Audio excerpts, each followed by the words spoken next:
Jamaah kaum muslimin yang semoga dimuliakan Allah Subhanahu wa taala. Karena pentingnya waktu yang sehingga betapa banyak dari saudara-saudara kita kaum muslimin mereka merasa iri terhadap keadaan kita. Mereka ingin beramal dengan amal yang kita lakukan, namun mereka terhalangi oleh waktu dan kesempatan, yakni karena mereka sudah berada di bawah kuburan atau terhalangi oleh tanah kuburan. Oleh karena itu kaum muslimin, Al-Imam Hasan Al-Basri rahimahullah mengingatkan kita tentang pentingnya waktu ini. Kata beliau rahimahullah, ad-dunya salasatu ayyam. Dunia ini hanya cuma 3 hari untuk kita. Yang pertama, yakni al-ams, hari kemarin. Kata beliau, hari kemarin itu faqad dhahaba bima fih. Hari kemarin telah berlalu dari kita dengan apa-apa yang telah kita lakukan. Kemudian kedua, kata beliau, hari wa amma ghadan, yakni hari esok. Hari esok. Adapun hari esok, kata beliau, fala'allaka la tudrikuhu. Hari esok itu barangkali kita tidak bisa menemuinya lagi, mendapatkannya lagi, menggapainya lagi. Kemudian kata beliau, kita hanya memiliki hari berikutnya, yaitu hari ini, yakni wa ammal yaum, kata beliau, falaka fa'mal fih. Kata beliau, kita hanya memiliki hari yang sedang kita lakukan, yakni hari ini. Maka hari ini adalah falaka, untukmu, fa'mal fih, maka hendaklah kita beramal di hari ini untuk mengisi dengan amal-amal yang soleh tentunya.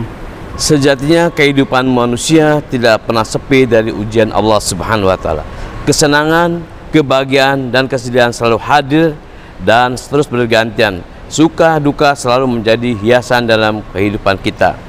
Seorang sahabat, Wahab bin Masbah, pernah menyatakan bahwa seseorang yang berilmu tidak akan sempurna ilmunya sebelum dia menerima ujian sebagai nikmat dan nikmat sebagai ujian. Artinya, bila seseorang ditimpa ujian, pada hakikatnya sedang menanti datangnya nikmat.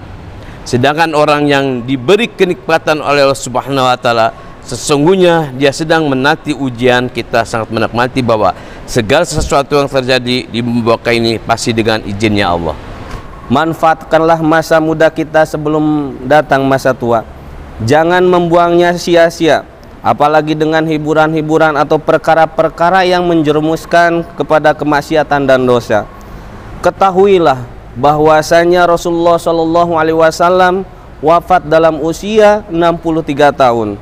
Andai umur kita 23 tahun, kita hanya mempunyai sisa umur 40 tahun.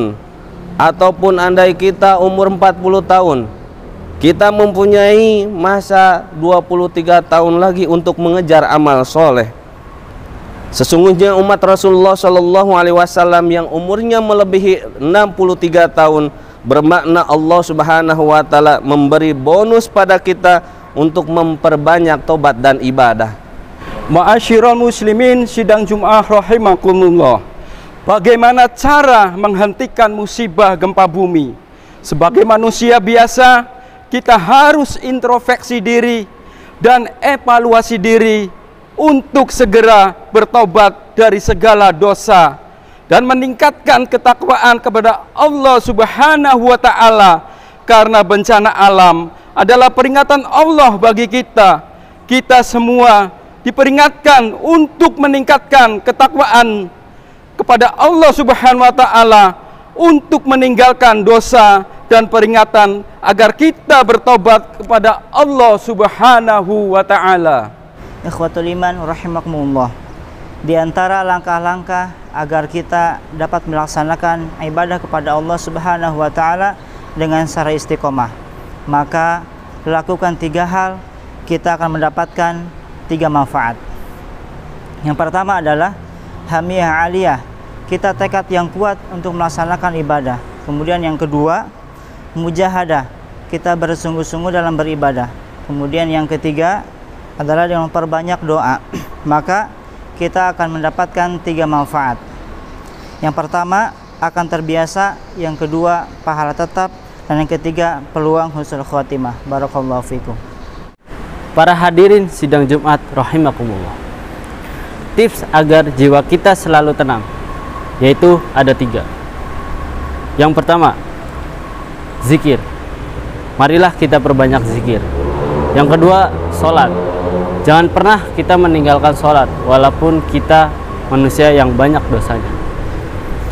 Dan yang ketiga, gabung atau duduk di antara orang-orang soleh. Ikut majelis akbar, takblik atau majelis ilmu, ikut pengajian dan lain sebagainya. Sangatlah nikmat bila mana kita melakukan semuanya itu. Maka Allah akan menjaga kita dan menjaga iman kita. Dalam berdakwah di media sosial ataupun secara langsung, tidak boleh berisikan tentang ujaran kebencian.